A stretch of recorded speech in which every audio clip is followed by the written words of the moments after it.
sorry. When you start talking about my girl, when you start talking about my kids, when you start talking about my household, now it changes. Now, you know, it's a problem. Drake responded to Kendrick Lamar, the Heart Part 6, after Kendrick took aim at Drake's own parents, son, security guard, label affiliates. Drizzy is not claiming that he intentionally fed false information to people in hopes that Lamar would unknowingly use it in a track. That's a good thing, huh? Where do you stand after Drake's latest song? I think Drake's his latest song I'm a little bit torn with because I like lyrical Drake. So Drake is getting into the, you know, the bag that most real hardcore stands like, which is me. I like when he raps. However, the subject matter is something that necessarily doesn't belong in a battle, right? I mean, it's like a damned if you do, damned if you don't situation. All right, get ready, because it looks like we've got one of the biggest rap battles unfolding right before our eyes. It's between the heavy hitters, Drake and Kendrick Lamar, and things have been heating up for a few weeks now. So here's the scoop. Drake and Kendrick used to be pretty chill, even featuring on each other's tracks. It was all good competition, until things took a sharp turn. Everything flipped when Kendrick unleashed a fire verse on March 22nd. In Future and Metro Boomin's album, We Don't Trust You, Kendrick pulled no punches, taking shots at both Drake and Cole. He dropped lines like, "Yeah, get up with me, F sneak dissing. First person shooter? I hope they came with 3 switches." And he didn't just stop there. He went hard with, "Think I won't drop the location? I still got PTSD. F the big 3, it's just big me." Today we're diving deep into the roller coaster relationship between Kendrick and Drake, tracing how their once friendly rivalry escalated into full-blown beef. And guess what? Kendrick's hinting that Drake might just be his next target after Diddy. Stick around as we break down all the twists and turns of this epic rap feud. Before we dive into all the current drama, let's hit the rewind button and look at how Drake and Kendrick Lamar started out. Initially, these guys were on great terms, collaborating on tracks and really showing a lot of respect for each other. But as they both started climbing to the top of the rap world, the heat between them started to rise. Understanding their history helps us get why this feud feels so intense now. So, let's step back and see how things unfolded, shall we?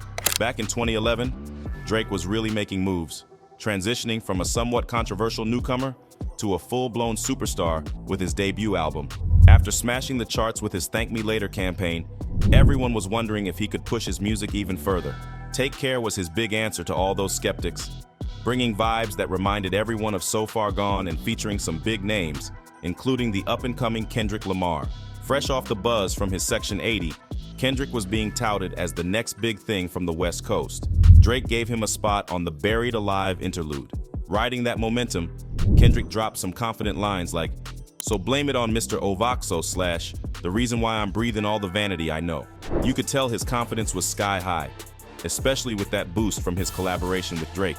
After his standout feature on Buried Alive, Drake reached out to Kendrick Lamar again. This time, he brought him along with $1 AP Rocky to open for his Club Paradise tour. Drake even rapped about choosing Kendrick and Rocky over an R&B artist for the tour in his 2016 track 4 PM in Calabasas, highlighting how he advocated for them. Once the Club Paradise tour ended, $1 AP Rocky gathered some of his rap pals from the tour, including Drake, Kendrick, K. Dot, and 2 Chainz, to drop the track FN Problems. This song was just the start, as Kendrick and Drake joined forces once more on Kendrick's debut album. Their collaboration, Poetic Justice, was a hit, climbing to number 26 on the Billboard Hot 100. Unfortunately, that collaboration marked the last time Drake and Kendrick worked together. After Kendrick Lamar released his major label debut, Good Kid, Mad City, he was feeling pretty invincible. He made that pretty clear when he called out a bunch of rappers, including Drake, on Big Sean's Track Control. Kendrick laid it all out, basically saying he was here to take over. "I got love for you all, but I'm trying to you guys / trying to make sure your core fans never heard of you guys. They don't want to hear not one more noun or verb from you guys." Drake didn't seem too rattled by Kendrick's fiery challenge. Featuring on the cover of Billboard that month, he brushed it off, commenting, "It just sounded like an ambitious thought to me. That's all it was. I know good and well that Kendrick isn't me at all in any platform.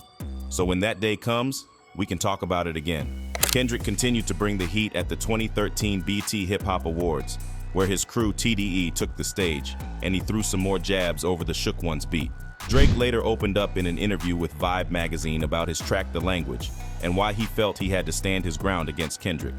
He said, "The whole thing turned into an issue when I was dropping an album, and that verse was all anyone could talk about. So, was I supposed to just pretend everything was cool? Just to be clear, I've never said he's a bad guy or that I don't like him. I actually think Kendrick is a freaking genius, but I had to stand my ground. I realized I was being baited, and I wasn't about to take the bait. It's like Michael Jordan doesn't need to play street ball to prove he's got game. No disrespect, but I'm not about to let this shake me. I feel great, and really there's no issue here." At this time, Kendrick and Drake were really going head-to-head in their tracks. Kendrick took a jab at the rumors about Drake using ghostwriters in his song King Kunta, with lines like, "I can dig rapping / but a rapper with a ghostwriter? What the F happened?" Drake clapped back in the game's song 100, throwing out, "I would have all of your fans / if I didn't go pop and I stayed on some conscious S." But Kendrick didn't stop there. He kept firing shots in Dr. Dre's album Compton. He went deeper in tracks like Dark Side Gone and Deep Water. In Deep Water, he dropped some heavy lines. They liable to bury him. They nominated 6 to carry him / they worry him to death. But he's no vegetarian / the beef is on his breath. Inheriting the drama better than a great white. This is life in my aquarium. Over the years, Kendrick, Drake, and their pal J. Cole have really left their competition in the dust. I now have good authority to say that allegedly Drake hit up Kendrick, and First Person Shooter should have been a song with Drake, Cole, and Kendrick. Now, if you think about this entire timeline and beef with that in mind, makes sense. So First Person Shooter, Drake hit up Kendrick to say, "Hey, we got an open for you. It's me and Cole. Come holla at me. Do the song." Kendrick doesn't do the song. Then he hears the song, and the song is a bunch of who's talking about me and you is a Spider-Man meme and blah, blah, blah, blah. And he says, "Man, these niggas couldn't get a feature from me." Is now acting like they're number 1 and number 2. Both of them. Over the years, Kendrick, Drake, and their pal J. Cole have really left their competition in the dust. On Drake's latest album, For All the Dogs, Cole gave a shout out to their elite status in hip-hop with the track First Person Shooter, calling them the big 3 of the scene. In the same track, Drake even put his success on par with Michael Jackson's. There were rumors flying around that Kendrick was supposed to feature on the song. Some of Drake's crew even hinted at it, but Kendrick just wasn't vibing with the song's feel. Then, things really started to get intense in March. Like, that is a track from Future and Metro Boomin's album, We Don't Trust You, and it's basically their way of dissing Drake. Future's been keeping it quiet, but Metro Boomin hasn't held back from airing out his thoughts on Twitter and Instagram. In his verse, Kendrick goes all in, directly calling out Drake's track First Person Shooter, and even throws in some references to dogs, poking fun at Drake's album For All the Dogs. J. Cole found himself caught in the middle just by association, even though Kendrick and Drake usually don't drag him into their more intense feuds. Cole tried to clap back with his own diss track, but it didn't really hit hard. He even ended up apologizing and stepping back before things could escalate further. Me, right? So I'm so proud of that project, except for one part. It's one part of that that make me feel like, man, that's the lamest shit I ever did in my life, right? And I know this is not what a lot of people want to hear. I know I can hear my there right now like, nah, don't do that. But I got to keep it 100 with y'all, right? I damn near had a relapse, right? Because y'all heard some happen 2-3 weeks ago, however long it was. Y'all heard that bazooka that was dropped on the motherfucking game, right? So all of this time of me moving on my own accord, for the first time I was tested. Why am I tested? Because I got the world and I got my like, what you gonna do, Cole? My like, boy, I must have had 1,000 missed calls. Oh my God. Text flooded, I couldn't even answer my Nick, it's wartime, right? I see blood. And I was conflicted because one, I know my heart, you know what I mean? And like, I know how I feel about my peers, these two that I just been blessed to even stand beside in this game, let alone chase their greatness, right? So I felt conflicted because I'm like, bro, I know I don't really feel no way, but the world want to see blood. I don't know if y'all can feel that, but the world want to see blood. So I say all of that to say, in my spirit of trying to like get this music out, I ain't gonna lie to y'all, I moved in a way that I feel spiritually feel bad on me. Like I try to like jab my back and I try to keep it friendly, but at the end of the day, when I listen to it and when it comes out and I see the talk, that don't sit right with my spirit. That make me feel, that disrupts my peace. On April 13th, Drake hit back with his track Push-Ups.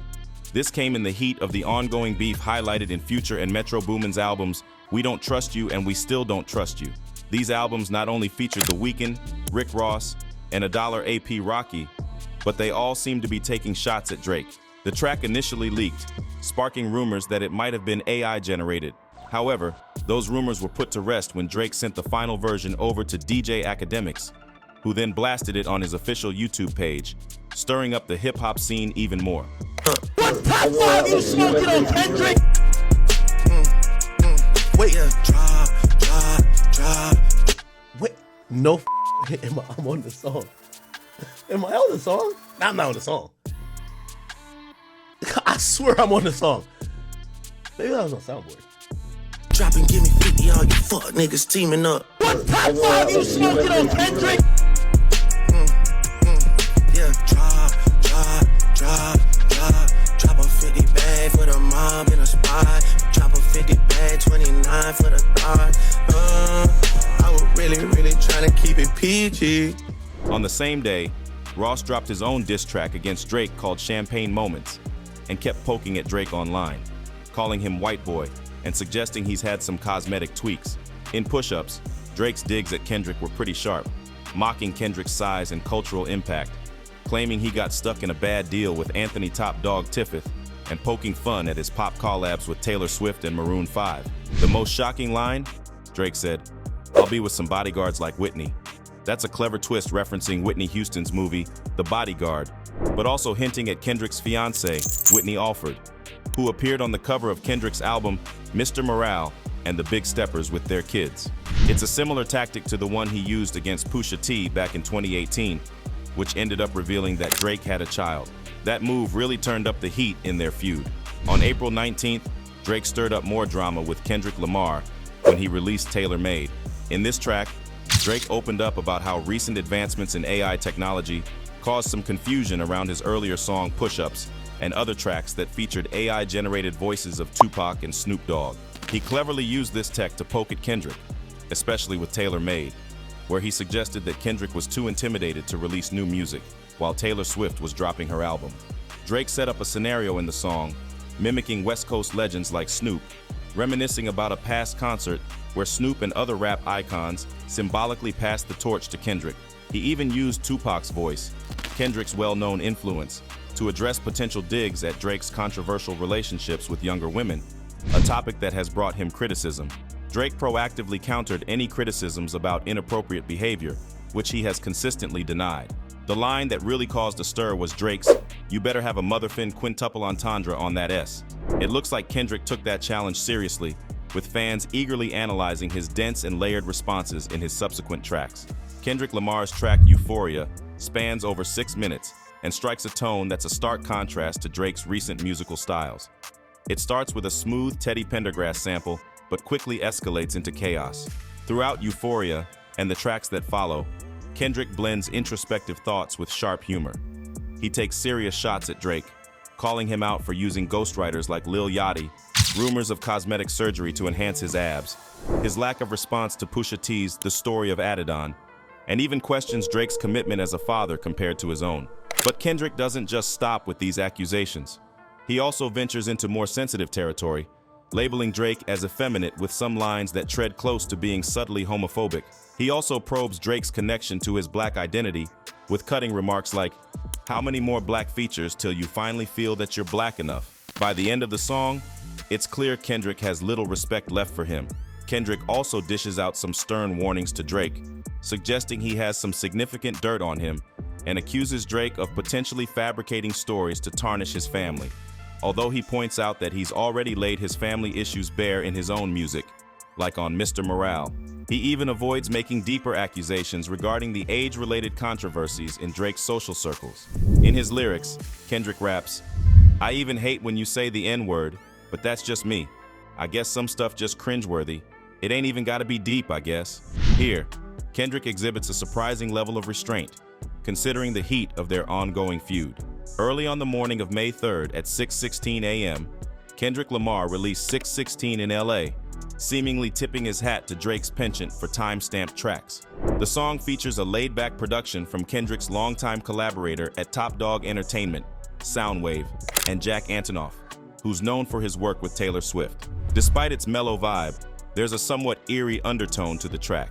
In 616 in LA, Kendrick explores a theme prevalent in many of Drake's songs: paranoia. He hints that while Drake's suspicions might have some merit, they haven't kept him protected. Kendrick's main point is that someone close to Drake has been leaking secrets that are then used against him.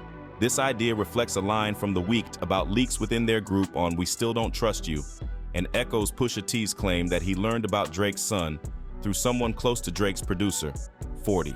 Kendrick's lyrics take a hard-hitting turn with lines like, "If you were street smart, you would have caught that your entourage is only to hustle you," pointing out the potential dangers lurking within Drake's own circle. 100 N people that you got on salary, and 20 of them want you as a casualty, and one of them is actually next to you. This line suggests deep betrayal and mistrust within Drake's camp. By Friday night, Drake was ready to respond with Family Matters, which he promoted on Instagram by mimicking Kendrick Lamar's style from an interlude on Take Care, using it to tease and mock Kendrick. On May 3rd at 8:50 p.m., Drake escalated the feud with his track Family Matters, a hefty piece running over 7.5 minutes and divided into 3 segments. In this track, Drake revives a controversial rumor from 2014, accusing Kendrick of being violent toward his fiancée. He delves into Kendrick's personal life, suggesting long-standing troubles in his relationship, and even throwing in a shocking claim that Kendrick's business partner, Dave Free, might be the real father of one of Kendrick's children. But Drake didn't limit his barbs to Kendrick alone. He went after several others in the rap game. He labeled Metro Boomin as lame, teased Future for following Metro's lead, threw a jab at Rick Ross over past rumors of his stint as a corrections officer, made homophobic remarks about The Weeknd, and critiqued $AP Rocky as being more style than substance, famous only for his relationship with Rihanna. Drake also pulled out all the stops visually, releasing a music video that features the symbolic destruction of a van, reminiscent of the one on the cover of Kendrick's album, Good Kid, Mad City. He chose Toronto's New Ho King restaurant as a backdrop, a place Kendrick had previously mocked him about in connection with the 2009 robbery incident. In a bold move, Drake flaunts a ring once owned by Tupac, a pointed reference to Kendrick's Euphoria, where Tupac's legacy is mentioned, and also sports jewelry that once belonged to Pharrell, hinting at inherited issues with Drake. The track includes particularly cutting lines. On some Bobby stuff, "I wanna know what Whitney need. All that puppy love was over in your late teens. Why you never hold your son and tell him say cheese?" And he doesn't stop there, hinting at more severe allegations. They hired a crisis management team to clean up the fact that you beat on your queen. These lines not only provoke, but also underscore how deeply personal and intense their rivalry has become. Right after Drake dropped Family Matters, Kendrick Lamar wasted no time hitting back with a track that seemed like a direct counterpunch. The single's artwork itself hinted at a calculated response, featuring a glove and items that closely resembled Drake's personal effects, including prescriptions tagged with Drake's real name. Kendrick's track is a full-on assault on Drake's personal life, culminating in a startling accusation that Drake has an 11-year-old daughter he's never acknowledged. Kendrick delivers biting remarks, even addressing Drake's son, Adonis. "It takes a man to be a man. Your dad is not responsive. I look at him and wish your grandpa would have wore a condom." He goes on to suggest that someone peed on Drake, accuses him of paying for labels him a gambling addict, a criminal who dislikes black women, and advises Drake's celebrity friends like LeBron James and Steph Curry to keep their distance. Kendrick also brands Drake a substance abuser and deadbeat dad, emphasizing that Drake made their feud personal by dragging his family into it. Drake responded with a touch of humor to the claim about the unacknowledged daughter, posting on Instagram, "Can someone find my hidden daughter and send her to me PLS? These guys are in shambles." On May 4th at 4:52 p.m., Kendrick released another track, Not Like Us, which felt like he was metaphorically dancing on the grave of Drake's spirit, chanting "Say OV Ho." This track, while less aggressive in tone than the previous, dug deeper into disturbing allegations of violence linked to Drake and his circle, labeling them certified Ps and portraying Drake's home in the single's artwork as a refuge for offenders. Kendrick criticized Drake for targeting Serena Williams and exploiting Atlanta rappers for personal gain, calling him a effing colonizer. He ominously hinted at more revelations to come. In a surprising twist, Drake claims his team deliberately fed Kendrick false information, such as the rumor about an 11-year-old daughter. In The Heart Part 6, Drake retorts in his lyrics, "You gotta learn to fact-check things and be less impatient. Your fans are rejoicing thinking this is my expiration," suggesting that Kendrick was too quick to jump on and spread the misinformation. Drake also tackles the sensitive topic of in his track, explicitly denying any inappropriate behavior, and brings up Millie Bobby Brown to clarify his position. "Only messing with Whitney's, not Millie Bobby Brown's. I'd never look twice at no teenager." He attempts to flip the narrative on Lamar, pointing out Kendrick's own controversial lyrics about personal and family experiences of abuse in Mother I Sober from Mr. Morale, and accuses Kendrick of hypocrisy for his past defense of artists like R. Kelly and XXXTentacion on Spotify in 2018, challenging his moral standing in dealing with artists accused of misconduct. But just when you thought this couldn't go any further, there was something outside of music happening, and it took place right in front of Drake's home. Hey everyone, so there's some serious news out of Toronto. A security guard got seriously hurt in a shooting outside Drake's mansion. This all went down around 2 a.m. Tuesday in Toronto's fancy Bridle Path neighborhood. Although it's not confirmed if Drake was home when this happened, his team is working with the cops. The security guard is still in the hospital, and the police have managed to get some video footage of the shooting. With Drake's intense rap battle with Kendrick Lamar, people started wondering if this was perhaps some sort of escalation of the rap beef. When asked if this feud might have something to do with the shooting, Toronto Police Inspector Paul Krawczyk said it's on their radar, but it's too soon to pin down a motive. While the recent shooting at Drake's Toronto mansion remains under investigation, speculation is swirling about its connection to his heated rap feud with Kendrick Lamar. Given the timing, shortly after the two exchanged a series of sharp diss tracks, the incident could potentially be seen as an escalation of their ongoing rivalry. The situation is further complicated by Kendrick's recent track, which included a provocative satellite image of Drake's sprawling property, possibly stoking tensions. Although the police have not established a motive or a direct link to the dispute, the alignment of these events raises questions about whether the intensifying animosity between the two artists might have spilled over into a more dangerous, real-world confrontation. Do you think that the shooting came as a simple coincidence, or is there something more to it? Let us know down in the comment section.